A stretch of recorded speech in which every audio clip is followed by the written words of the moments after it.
Hey guys, Mars Thinking here, bringing you another Dragon Ball Z Dokkan battle video, and we are back with another episode of the Fan Creation Friday series. This is an ongoing series where I take in your guys' custom card designs based around upon a specific theme for that week, and then me and a group of judges, which includes some of the mods from the Discords and the winner from the previous week's episode, will then judge all of the entries, pick a bunch of our favourites, and they will make it into the video with one entry overall being picked as the winner by myself, which I base around, all the judges' votes, and then, whichever one I think is the best out of all of those.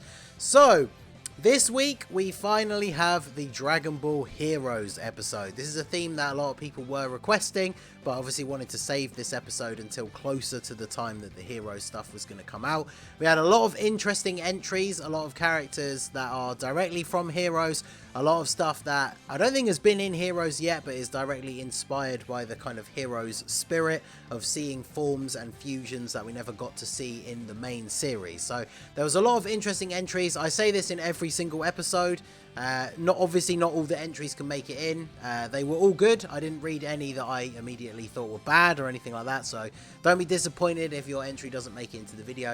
I can only fit so many into each episode. So shout out to everybody who did submit an entry. Shout out to last week's winner Kiryu, who was a guest judge for this episode. And without further ado, let us go ahead and jump straight into the first custom Heroes card.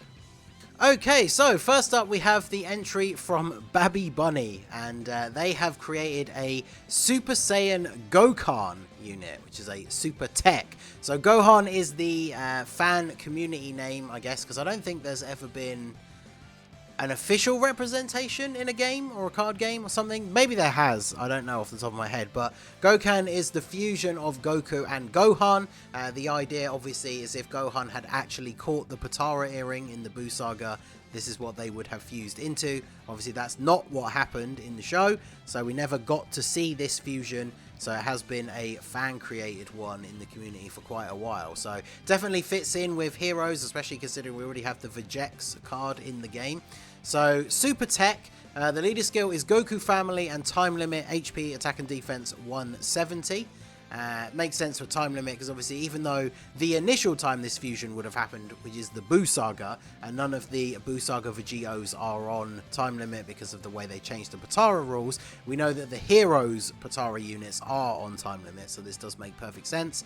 Goku Family is an interesting category to put together with them. The only thing to point out, of course, is the fact that like the Vegeks isn't on the Vegeta family category.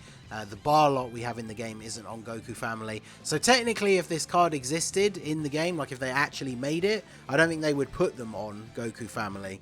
Although I do think that's dumb, and I think those older cards should be updated. But either way, leader skill, Goku Family, Time Limit, 170 to stats, very solid leader skill. Their super attack is the Super Kamehameha, raises attack, greatly raises defense for 1 turn and does immense damage. So greatly raising defense is obviously a really good super attack effect, and then they infinitely stack attack, so they're going to be able to build up to some pretty big attack stats in longer turns, which is very good.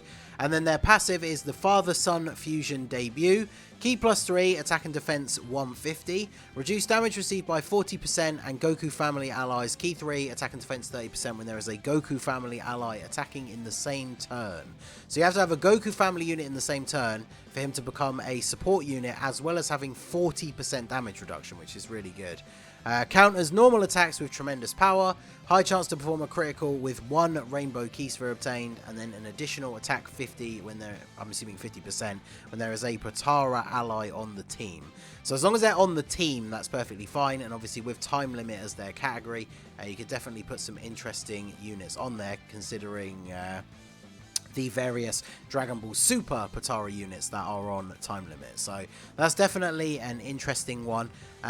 Solid stats, 3 key, attack and defense 150. It's a bit of a shame the damage reduction is locked behind the Goku Family ally on the same turn as well. The support being locked to them makes perfect sense, because remember, obviously this is a counter unit, so they counter normal attacks, but if you don't have a Goku Family ally on the turn, they don't have the damage reduction. They will still have very solid defense, especially after supering, so they do feel like more of a slot 2 unit. but very good. And then they have an active skill, the Father-Son Kamehameha, massively raises attack for 1 turn, does ultimate damage to the enemy, can be activated after launching 3 or more super attacks. So their links are Super Saiyan, Fused Fire, Power Bestowed by God, Kamehameha, Golden Warrior, Over in a Flash, and Fierce Battle. And their categories: Goku Family, Potara, Super Saiyan, Final Trump Card, Kamehameha, Time Limit, Crossover, Time Travelers, and Dragon Ball Heroes. And in the additional info it says, I imagine the active to be like Vegito Blue's Kamehameha in Fighters, where it shows both Goku and Gohan, kind of like an homage to the Kamehameha in the fight against Cell. Because yeah, that's really cool. In the Vegito Blue animation in Fighters, you do see flashes of both Goku and Vegeta, and then Vegito before the Kamehameha. So that would be very cool if that was the kind of animation for the active skill. So I definitely liked this one. This was one of the later entries, but I thought this was an interesting one because, like I say, this fan-made, this What If fusion that we never got to see in the show has been a fan-made thing in the community for a while, so I thought this would be pretty cool. So shout out to Babby Bunny, and let us move on to the next one. Okay, so next up we have an entry from Kenny McGee, and he has created a super physical Gohanks, but is a future Gohanks. So this one kind of stood out to me. I liked the idea for this, because obviously the Gohanks that we have in Heroes already is obviously a fusion of like the Xeno Gohan and Trunks, whereas this is kind of the fusion of the Trunks and future Gohan. So that's definitely interesting. Be crazy in like a what if alternate universe if this is the way that they defeated the androids in the future, rather than Gohan dying by them fusing into a future Gohanks. That would have been quite interesting, to say the least. So super physical. Their leader skill is Crossover or Time Limit, 4 key, HP 150, attack and defense 170. Very, very solid leader skill. Their super attack name and effect, so they do actually transform a couple of times. So in base, they do the Final Flash, raises attack and causes supreme damage to the enemy. As a Super Saiyan, Wild Rush Blaster, raises attack and defense, does supreme damage to the enemy with a chance to stun. And they do eventually go Super Saiyan 3 as well. Explosive Fire Cutter, greatly raises defense, raises attack for 9 turns, does immense damage to the enemy with a high chance to stun.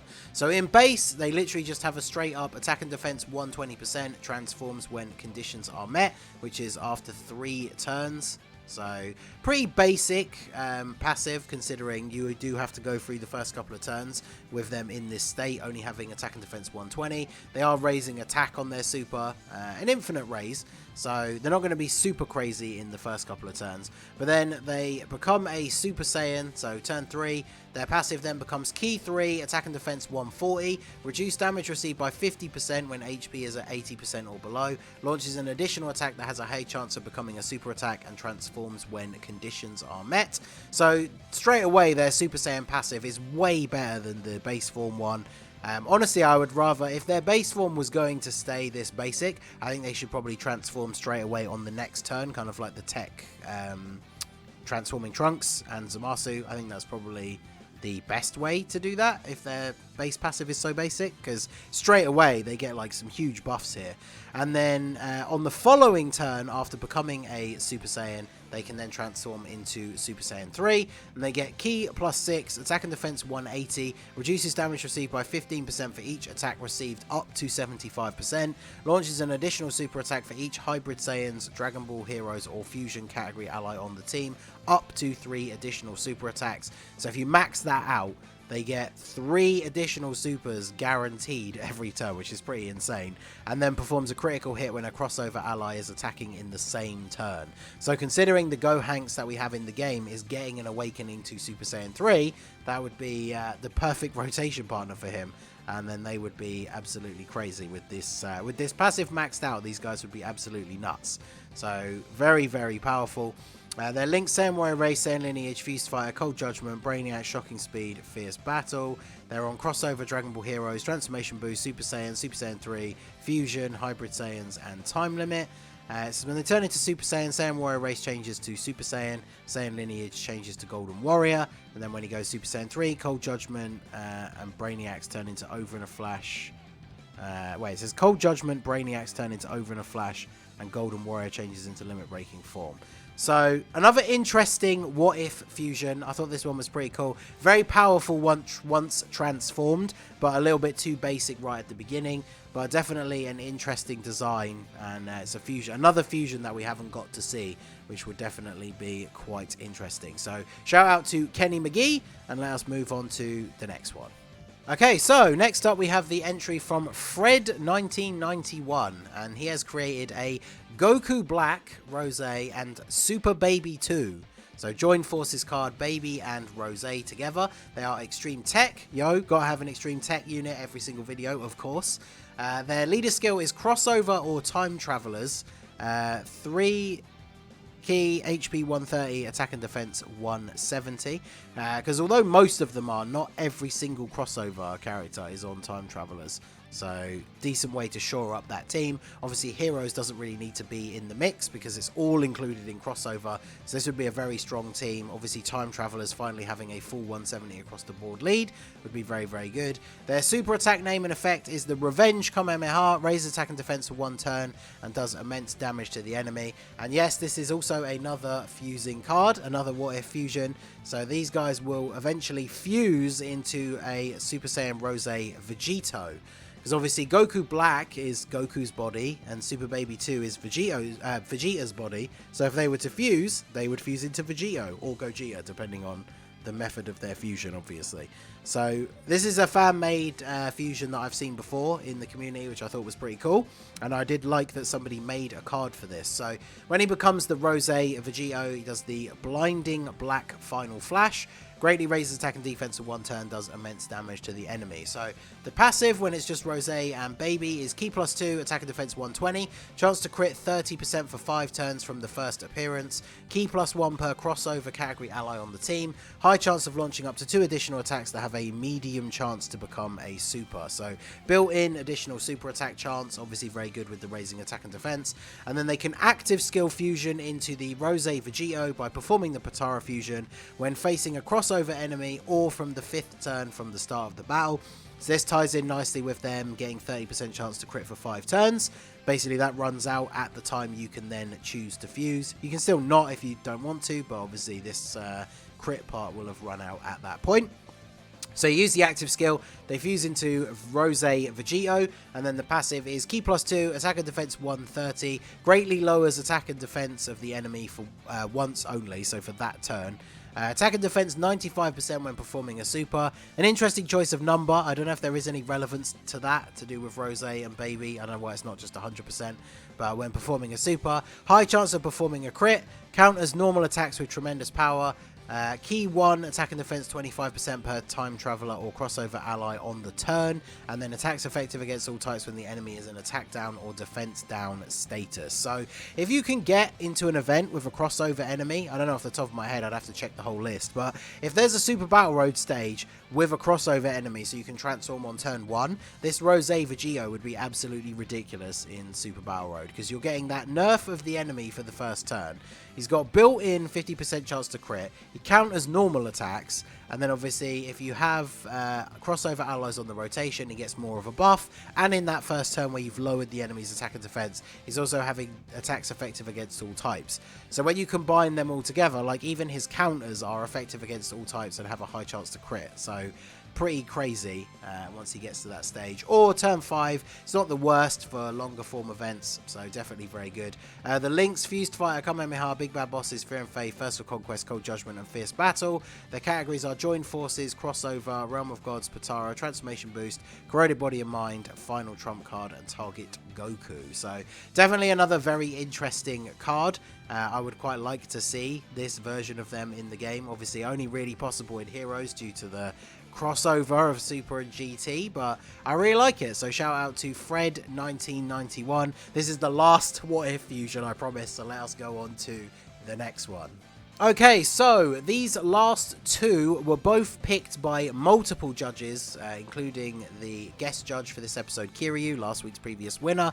So it was a tough choice deciding between these two. I decided to go with the one I thought would be the coolest one overall rather than show any favoritism, because our boy Ed the Simp here did create an Android 21. And you guys know Android 21 is my waifu, best Dragon Ball girl, fight me. But I did wonder whether or not she'd actually had any representation in Heroes already. And this guy did post there is actually a physical card for the Heroes game of Android 21. So even though obviously she originated from Fighters, she has been included in Heroes already. So this would be a Extreme Tech transformed Android 21, because transformed Android 21 is the best 21. We don't care about the scientist one. So Extreme Tech, Dragon Ball Heroes or Androids category, Key +3, HP attack and defense 150. Her super attack is the Sweet Tooth, raises attack and defense for 1 turn, does immense damage to the enemy and recovers 15% HP. And then her passive is Attempted Self-Control, defense 150%, then she gets attack 66% when performing a super attack, plus an additional attack 12% per key sphere obtained. So I believe the way that this works, in how the mechanics of the game work, is that you get the key from picking up the orbs. That gives you the attack 12% per orb obtained. And then when she super attacks, she gets 66% attack. So that the more orbs you get, the more that 66% actually is. So obviously she has the potential to be very powerful when you pick up a lot of orbs. All enemies attack and defense -6% per key sphere obtained, up to attack -33 and defense -66. So if you manage to pick up 11 orbs, you can actually get -66% defense for the enemy. You only need to get the orbs to get up to 33% attack. Obviously that's going to be super useful in things like Super Battle Road. She randomly changes key spheres to tech key spheres, and then gets an additional attack and defense 66% when all allies on the team are Dragon Ball Heroes category allies, so it gives her a bit more usability in that team as well, because that's a pretty significant buff. And then high chance to evade enemy attacks, including supers, with 6 or more key spheres obtained. So I know people don't really like 6 or more orbs, like this is obviously the exact same passive that Kefla has, both in base and Super Saiyan 1, but she does create her own orbs, so hopefully a little bit easier to actually get that. And her stats are going to be very high regardless, so the dodge is kind of like an icing on the cake. The links are Android Assault, Metamorphosis, Battlefield Diva, Brainiacs, Fear and Faith, Big Bad Bosses, and Shattering the Limit. Categories: Crossover, Dragon Ball Heroes, Transformation Boost, Peppy Gals, Margin Power, Power Absorption. And then, yeah, it's based on the Heroes card, Violent Predator Android 21, which I have actually seen the image of. So, yeah, another 21 in the game. It's been way too long. Definitely want to see another one of those. So, I do think this is a very solid card. Very close second place, but I did like the first place one just a little bit more. So, shout out once again to Ed the Simp for the Android 21 card. And let us move on to the final one for this week.